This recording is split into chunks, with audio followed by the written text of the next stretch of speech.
The old woman stood quietly near the entrance of one of the largest banks in the city.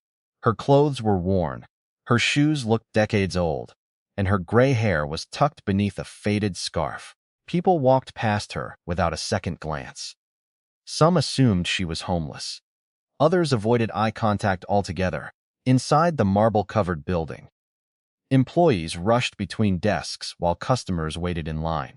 The bank was known for serving wealthy clients, and appearances mattered. The old woman slowly pushed open the glass doors and stepped inside. Heads immediately turned. A young bank employee named Jessica frowned as she noticed the woman approaching the customer service counter. "Excuse me," Jessica said sharply. "This area is for customers." The old woman smiled politely. "I am a customer," she replied. Jessica looked her up and down. "With all due respect, Mom, if you're looking for shelter or assistance, there are organizations nearby that can help." Several customers overheard the exchange and glanced toward the counter. The old woman remained calm. "I would like to speak with the branch manager." Jessica rolled her eyes. "The manager is extremely busy. He doesn't have time for this. I can wait." Jessica crossed her arms. "You're disturbing our customers. Please leave." The old woman quietly sat in a chair near the wall. Minutes passed.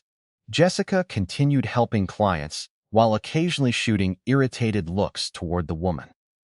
An elderly security guard named Robert watched everything from a distance. Unlike everyone else, he noticed something unusual. The old woman never begged for money. She never asked for food. She simply observed the bank, every employee, every interaction, every detail. 2 hours later, Jessica finally lost her patience. She marched across the lobby. "Mom, I asked you to leave." The old woman looked up, and I said I would wait. Jessica's voice grew louder. "You're embarrassing yourself." The lobby became silent. Customers began watching openly. Robert stepped forward. "Maybe we should let her stay," he suggested. Jessica snapped back. "This doesn't concern you."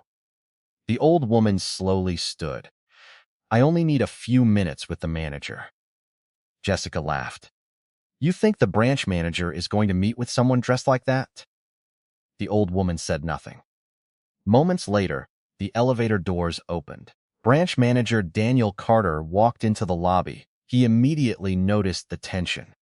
"What is going on here?" he asked. Jessica quickly explained. "This woman has been sitting here for hours refusing to leave." Daniel approached the old woman. "Mom, how can I help you?" Before she could answer, Jessica interrupted. "She probably wants money." The manager frowned. "Jessica," but the damage was already done. The old woman slowly reached into her worn handbag. Everyone expected her to pull out a few coins or old paperwork. Instead, she removed a black leather folder. Daniel's expression changed instantly.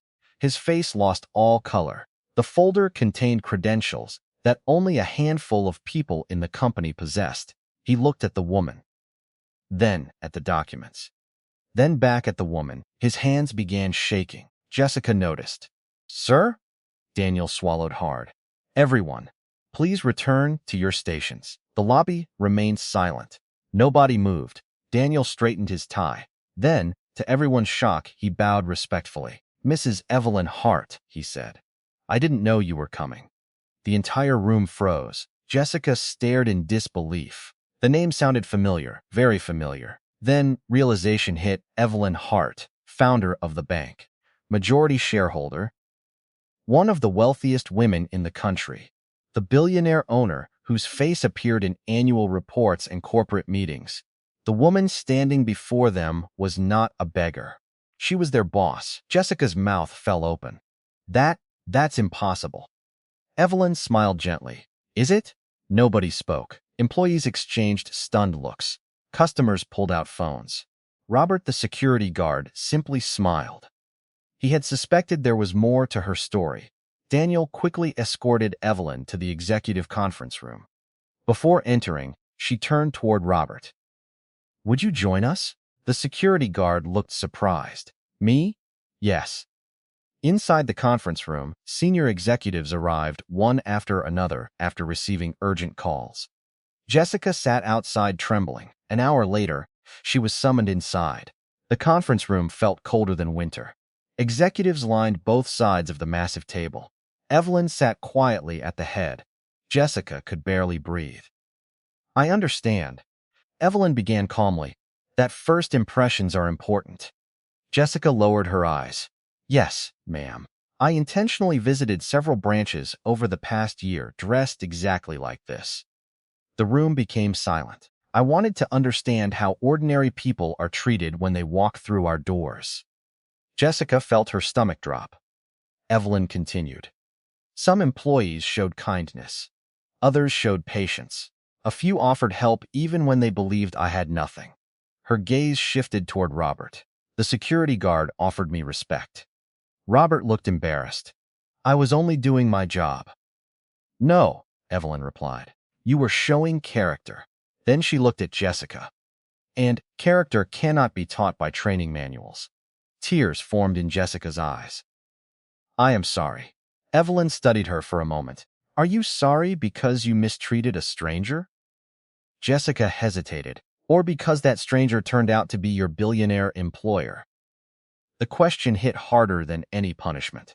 Jessica could not answer, because she knew the truth. Evelyn nodded. "Thank you for your honesty." Over the following weeks, major changes swept through the company. Customer service policies were rewritten. Employee evaluations began measuring kindness and professionalism, not just sales numbers. Training programs focused on empathy and respect. Robert received a promotion that nobody expected. He became Director of Customer Experience, despite never having worked in a corporate office. Many executives questioned the decision. Evelyn simply answered, "He understands people better than most people with business degrees." As for Jessica, she remained employed. To everyone's surprise, Evelyn did not fire her. Instead, she assigned her to work directly with community outreach programs serving low-income families. At first, Jessica believed it was punishment.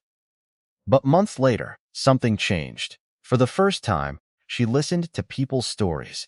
Single parents struggling to survive, veterans living alone, retirees choosing between food and medicine, people she once would have ignored. One rainy afternoon, she spotted Evelyn again. The billionaire was standing outside a community center, wearing the same old coat. Jessica walked over. "You still wear that?" Evelyn smiled. "It reminds me of something important." Jessica nodded. "So, does it remind you who people really are?" Evelyn looked around at the crowd. "No." She smiled warmly. "It reminds me that we never really know." The rain continued falling softly as families entered the center. Rich and poor, young and old, different backgrounds, different stories, yet all deserving the same simple thing: respect. 3 months after Evelyn Hart's surprise visit, the bank was no longer the same. Customer complaints had dropped dramatically. Employees greeted visitors with genuine smiles. Even the atmosphere inside the branches felt warmer. But Evelyn wasn't finished. One morning, she called an emergency meeting at the company's headquarters. Executives from across the country filled the massive conference hall. Nobody knew why they had been summoned. When Evelyn entered, the room immediately fell silent. "I have another announcement," she said. A giant screen behind her lit up. Photos appeared one after another. An elderly man sitting on a park bench, a single mother carrying groceries, a disabled veteran entering a bank branch, a teenager opening his first savings account. The executives exchanged confused looks. "These are our customers," Evelyn said. "Our real customers." Nobody spoke. For years, we've focused on attracting wealthy clients while forgetting the people who built this institution. She clicked the remote again. The next slide displayed shocking statistics. Thousands of low-income customers had quietly closed their accounts over the past 5 years. Many cited poor treatment. Others said they felt unwelcome. Some simply believed the bank no longer cared about ordinary people. The room became uncomfortable. Then, Evelyn revealed her plan. She would launch a nationwide initiative called Every Customer Matters. Branches would provide free financial education. Senior citizens would receive personalized assistance. Families facing hardship would gain access to emergency support programs. Executives worried about the cost. One board member finally spoke. With respect, Mrs. Hart, shareholders may not approve. Evelyn smiled. I am the largest shareholder. Nobody argued after that. Meanwhile, Jessica was changing too. Her work at community outreach centers exposed her to realities she had never understood. One afternoon, she met a struggling father named Michael. He worked 2 jobs but still couldn't afford medical treatment for his daughter. Jessica spent hours helping him navigate financial assistance programs. When she finally solved the problem, Michael broke down crying. Thank you, he whispered. The words stayed with her. For the first time in years, she went home feeling proud of her work. Not because she earned a bonus, not because she impressed a manager, because she genuinely helped someone. Weeks later, another surprise arrived. Evelyn announced she would personally visit branches again, but this time, nobody would know where or when. Employees across the country became nervous. Every visitor could be Evelyn. Every customer could be important. One snowy morning, Evelyn entered a small branch in a rural town. She wore the same old coat, the same worn shoes, the same faded scarf. A young teller immediately greeted her. Good morning, ma'am. How can I help you today? Evelyn smiled. The employee patiently assisted her for nearly an hour. Not once did he seem annoyed. Not once did he judge her appearance. When she left, Evelyn felt hopeful. Her company was changing, one person at a time. However, hidden among the success stories was a problem nobody expected. A senior executive named Richard Vaughn. Richard had been with the company for 20 years. Publicly, he supported Evelyn's reforms. Privately, he hated them. He believed kindness was bad for business. He believed profits mattered more than people. And he was quietly planning something that could destroy everything Evelyn had built. One evening, Richard sat alone in his office reviewing confidential documents. A slow smile appeared on his face. Soon, he whispered. Outside his window, storm clouds gathered over the city. And for the first time in years, Evelyn Hart's greatest challenge would not come from strangers. It would come from someone inside her own company. Richard Vaughn stared out the window of his corner office as rain poured over the city skyline. For months, he had watched Evelyn Hart transform the bank. Employees were being rewarded for kindness. Community programs were expanding. Customer satisfaction was rising. But Richard saw only one thing: expenses. Every report that crossed his desk made him more frustrated. She's turning a bank into a charity, he muttered. What nobody knew was that Richard had his own ambitions. For years, he had dreamed of becoming CEO. He believed the company needed aggressive growth, not compassion. And he was tired of waiting. Late one evening, Richard met secretly with several influential investors. The meeting took place in a private dining room at an exclusive club. No records, no witnesses, no publicity. As expensive wine was served, Richard presented charts and projections. Evelyn's initiatives are costing millions, he said. Imagine how much more profitable this bank could be under different leadership. The investors listened carefully. Some nodded. Others remained skeptical. One investor leaned forward. Are you suggesting replacing Evelyn Hart? Richard smiled. I'm suggesting the company needs a new direction. The conversation continued late into the night. By the time everyone left, Richard felt confident. His plan was beginning to work. Meanwhile, Evelyn remained unaware. She spent most of her time visiting branches and meeting customers. One afternoon, she traveled to a small town where a new financial literacy program had just opened. Dozens of families attended. Parents learned budgeting skills. Teenagers learned about saving money. Retirees received help understanding their finances. As Evelyn walked through the crowded room, she noticed a young girl sitting quietly in a corner. The child looked worried. Evelyn approached her. Hello. The girl looked up nervously. Hi. Why aren't you joining the activities? The girl hesitated. My mom says we're losing our house. Evelyn's heart sank. The child couldn't have been older than 10. What's your name? Emma. Evelyn sat beside her. For nearly 30 minutes, she listened. Emma explained that her mother had lost her job. Bills were piling up. The family was terrified. Before leaving, Evelyn personally arranged for specialists from the bank's assistance program to meet with Emma's family. Weeks later, they successfully helped save the family's home. When Emma learned the news, she sent Evelyn a handwritten letter. The note was simple. Thank you for helping my family stay together. Evelyn kept the letter in her purse. She carried it everywhere. Because moments like that reminded her why the reforms mattered. Back at headquarters, however, trouble was growing. One morning, Daniel Carter entered Evelyn's office carrying a stack of reports. His expression looked serious. Something's wrong, he said. Evelyn looked up. What is it? Daniel placed the documents on her desk. These numbers don't make sense.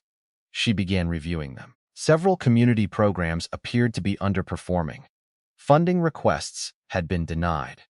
Important projects were being delayed. Yet the records seemed inconsistent, almost manipulated. Evelyn frowned. Who approved these changes? Daniel checked the paperwork. His face darkened. Richard Vaughn.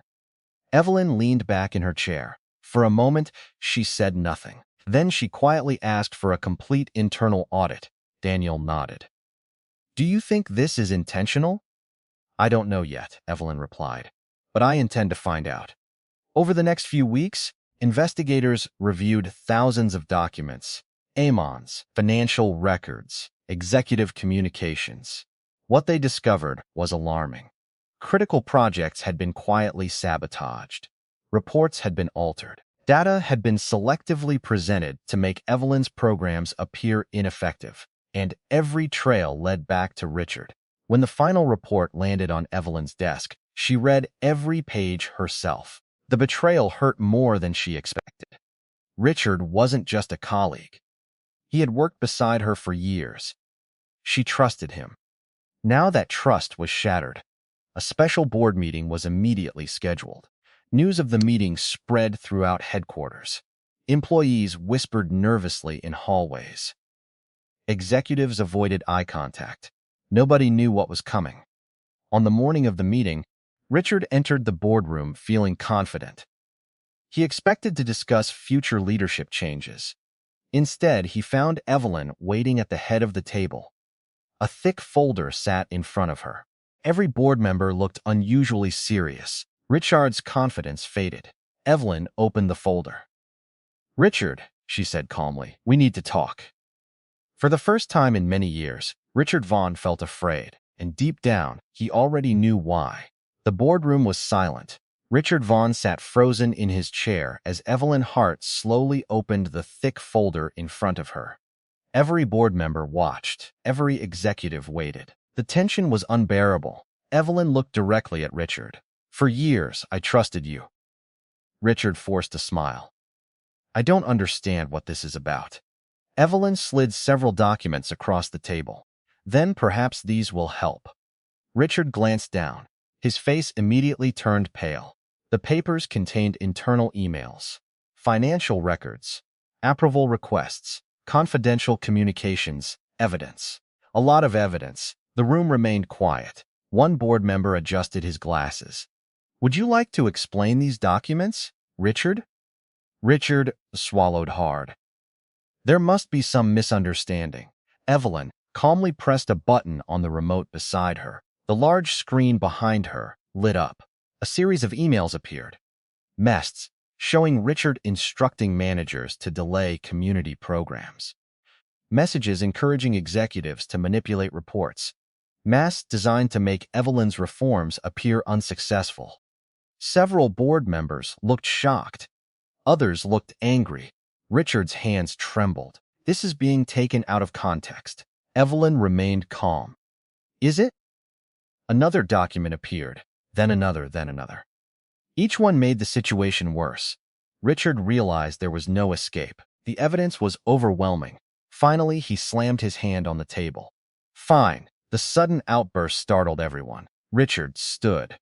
Yes, I did it. The room erupted into whispers. You want the truth? Richard continued.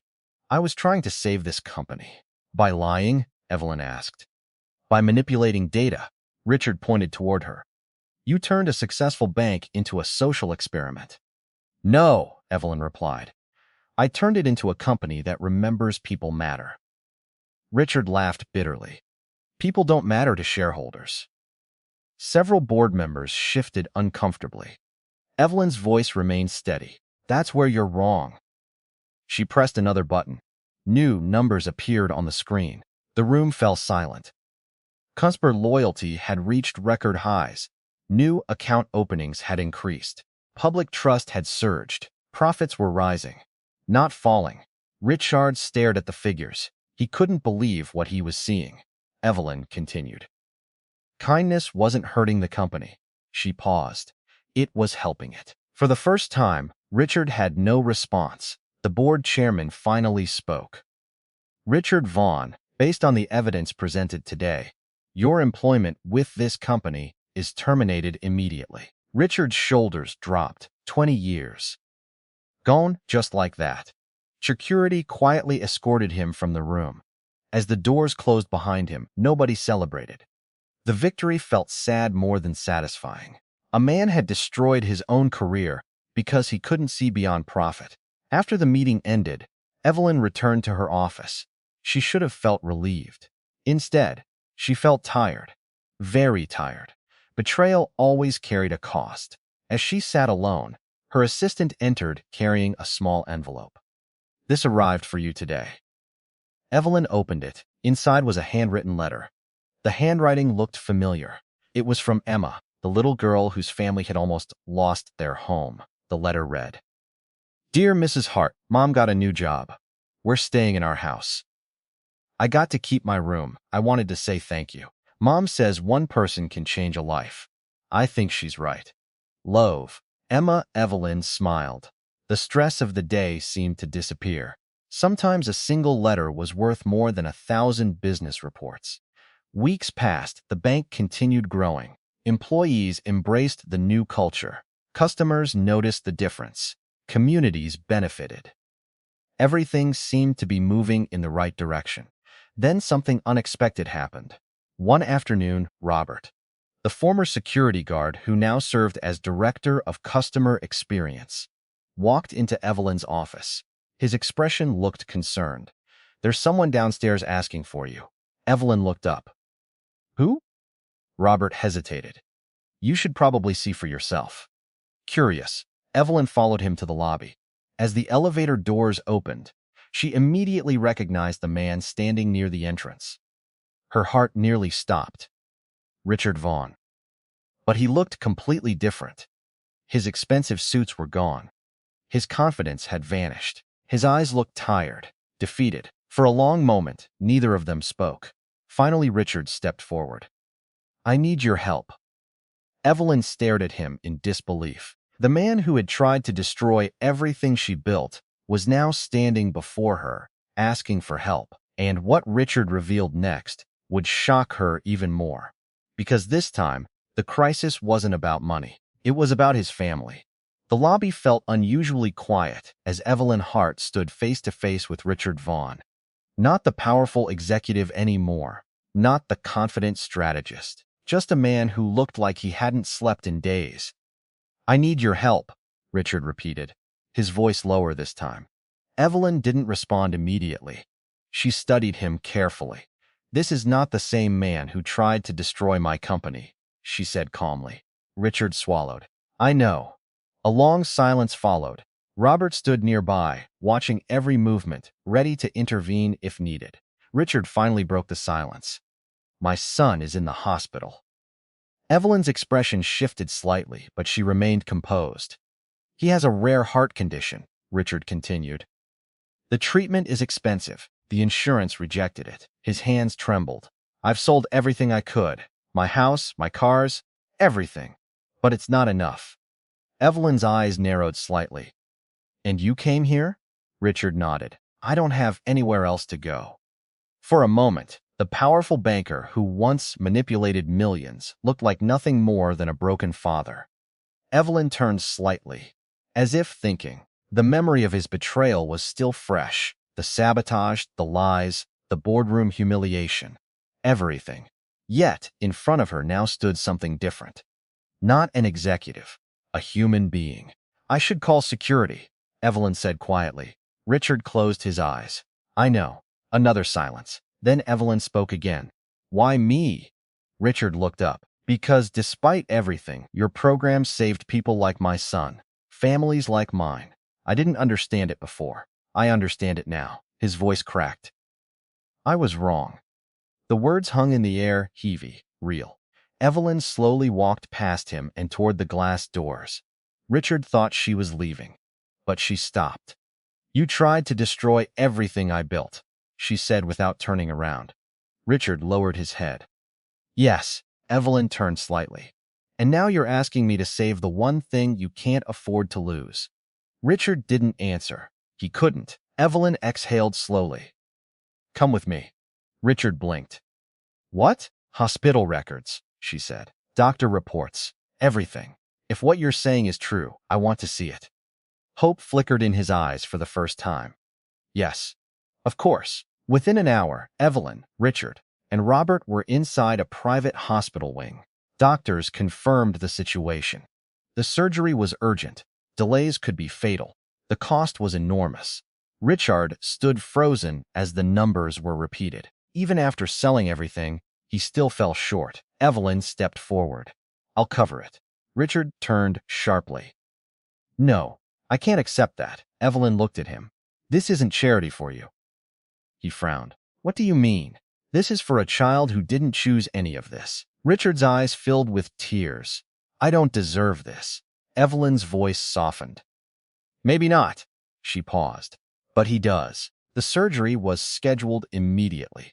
For the first time in weeks, Richard allowed himself to sit down without fear. Days passed. Evelyn never visited him again during that time, but she ensured everything was handled, quickly, professionally. Without announcement, on the 5th day, the surgeon finally came out. Richard stood instantly. How is he? The doctor smiled. He's stable. The surgery was successful. Richard collapsed into a chair, overwhelmed. Relief, guilt, gratitude, all mixing into something he couldn't even name. Later that evening, he found Evelyn sitting alone in the hospital garden. She was watching the sunset. For a long moment, neither spoke. Finally, Richard said softly, Why did you do it? Evelyn didn't look at him. Because life is complicated, she said. Richard shook his head slightly. I betrayed you. Evelyn nodded. Yes.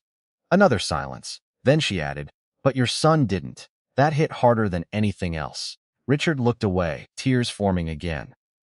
I don't know how to repay this. Evelyn finally turned to him. You don't. He frowned. Then what do I do? Evelyn stood slowly. You live differently from now on.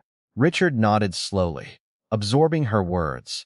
A long breeze moved through the hospital garden. For the first time in a long time, he wasn't thinking about power, or revenge, or control, only survival, and something deeper. Chant. Inside the hospital, his son slept peacefully for the first time in weeks. Outside, two people who once stood on opposite sides of destruction now sat in the quiet space between regret and forgiveness. And neither of them knew yet that this moment was only the beginning of something even bigger. The hospital lights hummed softly through the night as Richard Vaughn sat beside his son's bed. For the first time in years, he wasn't checking emails, wasn't planning deals, wasn't calculating profit margins. He was just there, watching his son breathe steadily after surgery.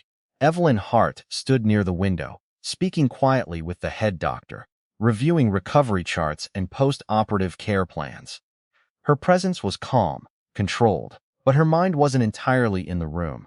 Something about Richard's sudden collapse from power still felt incomplete. Too clean, too final, like a story missing its last page. When she finished, she turned back. Richard immediately stood. You didn't have to stay, he said. I didn't stay for you. Evelyn replied, simply. Richard nodded, accepting the boundary.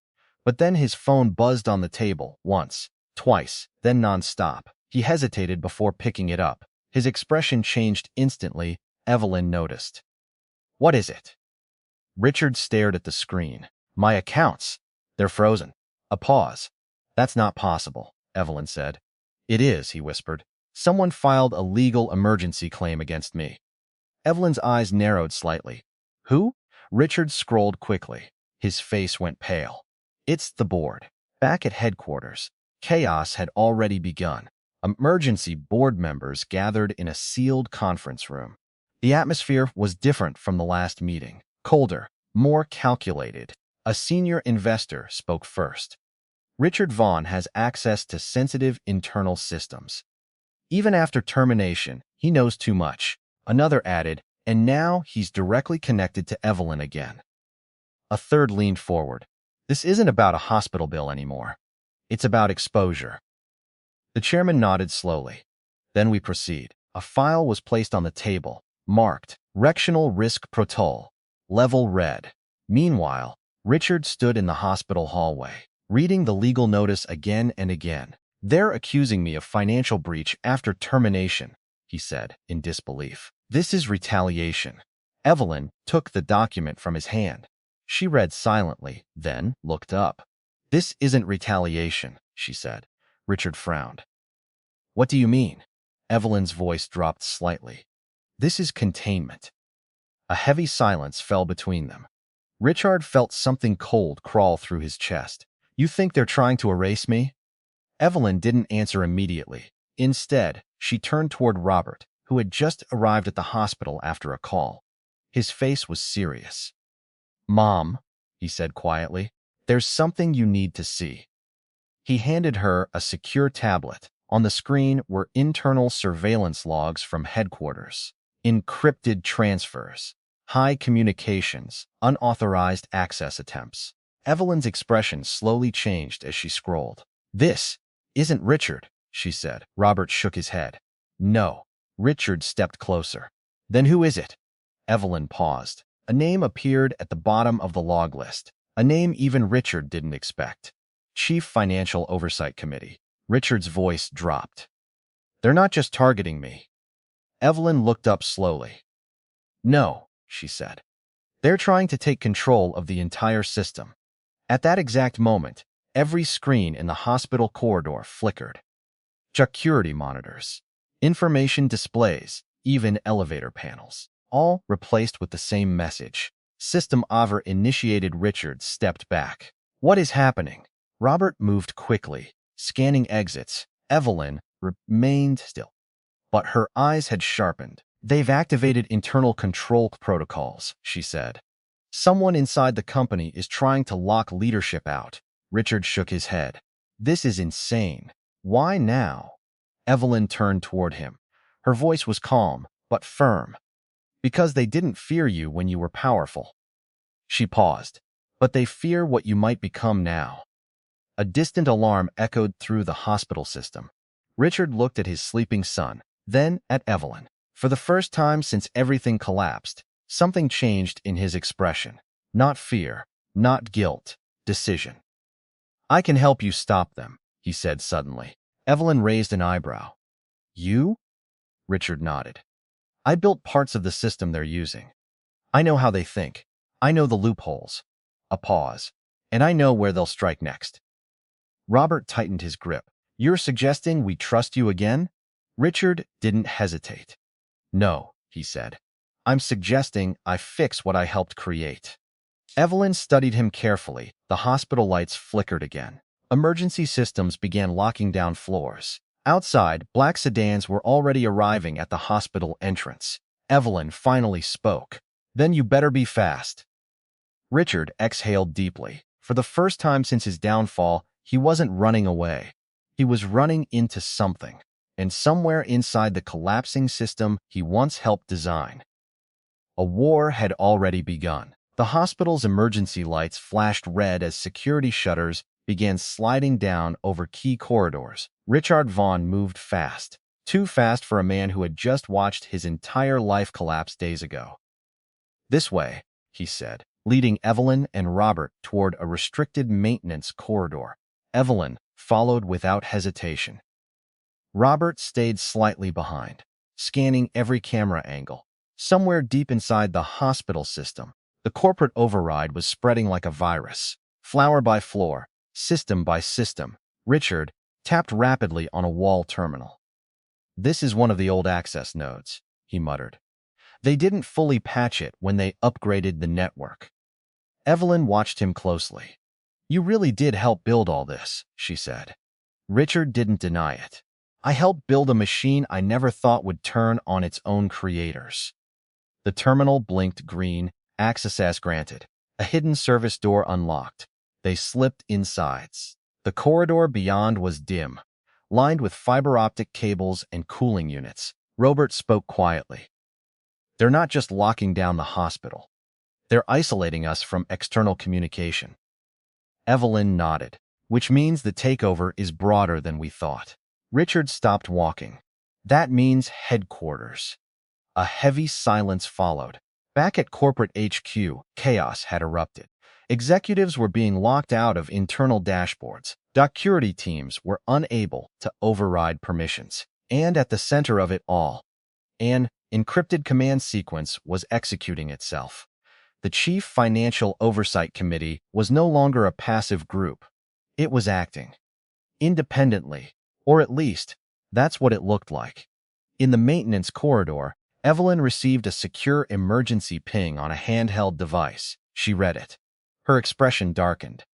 "They've frozen all executive access worldwide." Robert frowned. "That's impossible without board approval." Evelyn looked up. "It wasn't approved." Richard exhaled. "So someone inside has full autonomous control." Evelyn nodded slowly. "And they're preparing to purge leadership access entirely." A distant mechanical thud echoed through the hospital structure. The building itself was beginning to lock down deeper levels. Richard looked at Evelyn. "If they complete the sequence, you'll lose everything." Evelyn met his eyes. "I've faced losing everything before." A pause. "But not like this." Richard stepped closer to the terminal again. "There's one place they can't fully control yet," he said. Robert narrowed his eyes. "Where?" Richard hesitated. "The original core server room." Evelyn frowned. "That was decommissioned years ago." Richard nodded. "Exactly why they missed it." Another alarm echoed through the walls. The override system was accelerating. Evelyn made a decision. "Take us there." They moved quickly through the maintenance tunnels, descending deeper beneath the hospital structure. The air grew colder, the lights dimmer, and the sound of the outside world faded into a mechanical hum. As they reached an old reinforced door, Richard stopped. "This is it," he said. Robert checked the locking panel. "It's still active?" Richard nodded. "Barely." Evelyn placed her hand on the door. "Open it." The system scanned. A long pause. Then, access granted. The door unlocked with a heavy metallic groan. Inside was a forgotten server core, massive, dust-covered, still alive. Rows of blinking lights flickered like an old heartbeat. Richard stepped forward slowly. "They never shut it down because they thought it was harmless." Evelyn looked around. "It's isolated." Richard nodded. "No remote control. No external network. Completely offline from the modern system." Robert understood immediately. "So, this is our blind spot." A faint vibration ran through the floor. The takeover system was getting closer. Richard rushed to a terminal inside the core room. "If I reroute command authority through this system, I can interrupt their override chain." Evelyn stepped beside him. "How long?" Richard hesitated. "If I'm right, minutes." If he was wrong, they would lose everything. Evelyn didn't hesitate. "Do it." Richard began typing, fast-focused. For the first time, he wasn't manipulating systems for power. He was fighting to stop one from collapsing completely. Above them, the hospital lights flickered violently. Alarms intensified. And somewhere far away at headquarters, a final command was being prepared. A full system wipe of executive authority. Evelyn watched Richard work. Robert stood guard at the entrance.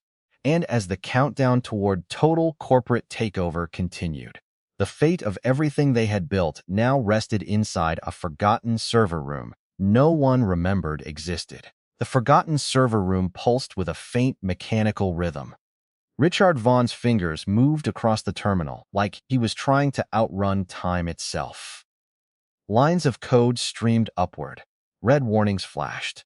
System conflicts multiplied. "This isn't just a lockdown anymore," Richard muttered. "They're rewriting the entire hierarchy structure." Evelyn stood behind him, arms crossed, watching every change. Robert stayed near the door, listening to distant metallic echoes moving through the tunnels above. "How much time do we have?" Evelyn asked. Richard didn't look up. Less than 10 minutes before they complete the executive purge sequence. A pause. "And if they succeed?" Richard hesitated. "Every leadership credential tied to this company gets permanently invalidated. Accounts, authority, access, gone. Even you, Evelyn." The words landed heavily in the room. Evelyn's expression didn't change, but something in her eyes sharpened. "Then stop it," she said. Richard injected a final command sequence into the system. The old server core hummed louder. Lights across the room flickered in response. For a moment, it worked. A green status line appeared. "Countermeasure initiated." Richard exhaled sharply. "Yes, okay. We can override their loop if we—" Suddenly, the screen froze. The green line vanished, replaced by a single sentence. "Access revoked by Becomanier authority." Richard stepped back. "No, that's not possible." Evelyn moved closer. "What happened?" Richard shook his head slowly. "They locked me out." Robert frowned. "You said this system had no external connection." Richard stared at the screen. It shouldn't. A new window opened on its own, not triggered by any of them. A live feed, headquarters. The boardroom. But it wasn't empty. Someone was sitting at the head of the table. Evelyn's eyes narrowed. "That's not the chairman." Richard leaned forward. Confusion turned to disbelief, because the person on screen was someone no one expected. Daniel Carter, the branch manager, now standing inside the most secure executive seat in the company. Evelyn's voice dropped. Daniel Richard stepped closer to the screen. "That's impossible. He doesn't have clearance for—" The feed cut sharply, then returned. But Daniel was no longer alone. Behind him stood several members of the Chief Financial Oversight Committee, and the system status above them read, "Trice Authority." Transfer Compulter. Robert tightened his grip, so the committee didn't take control. He paused. They handed it to him. Evelyn didn't blink. "That means this was planned." Richard turned slowly toward her. "No," he said quietly. "This wasn't just planned." His hands trembled slightly. "This was staged." A deeper silence filled the server room. Then the terminal behind them activated again. This time, a voice came through the speakers. Calm, familiar, Daniel Carter. Richard froze. "You always were good with systems," Daniel continued, "but you always missed the human side of them." Evelyn stepped forward. "What is this?" Daniel smiled faintly on the screen. "This is correction." Richard's jaw tightened. "You used me," he said.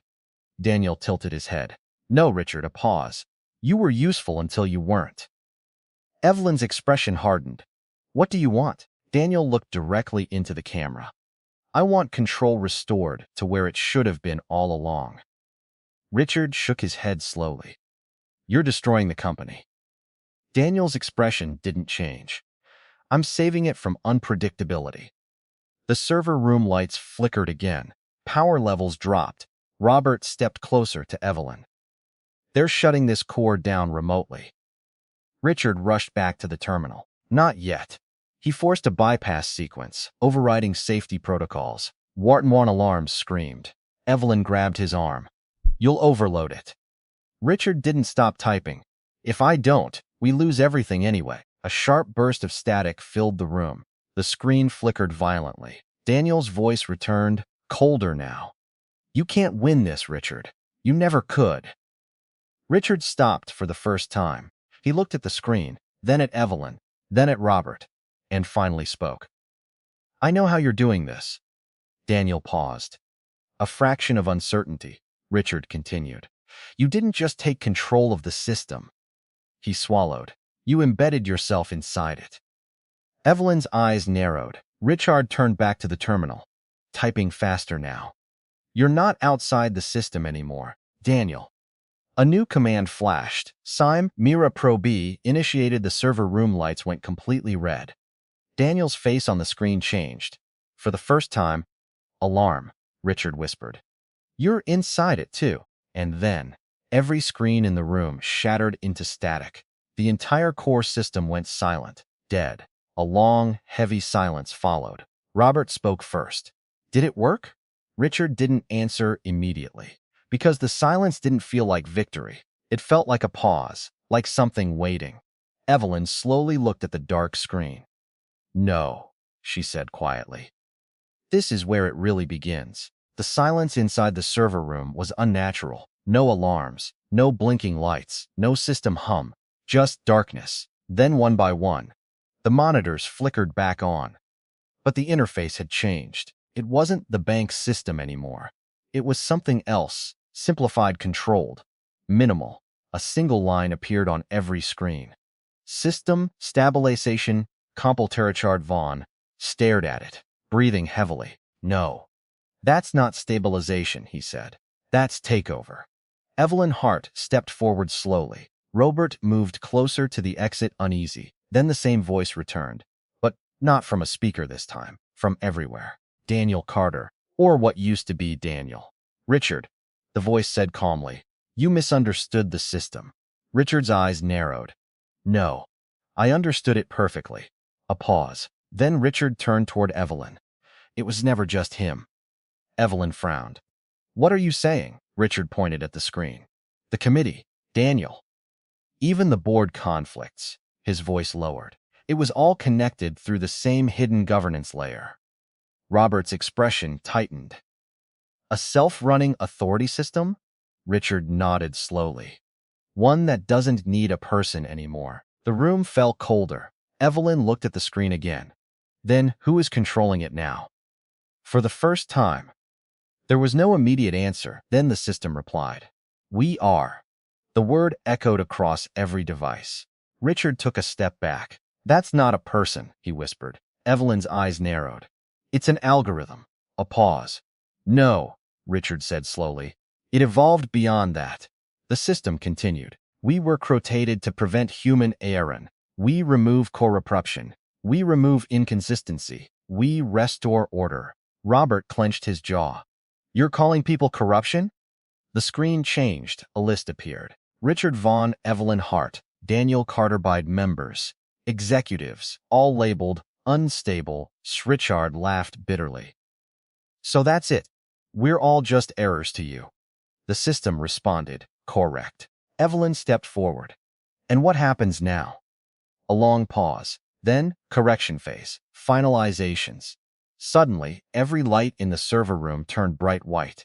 The system began locking them in. Doors sealed. Ventilation shut down. Emergency override failed. Robert rushed the door.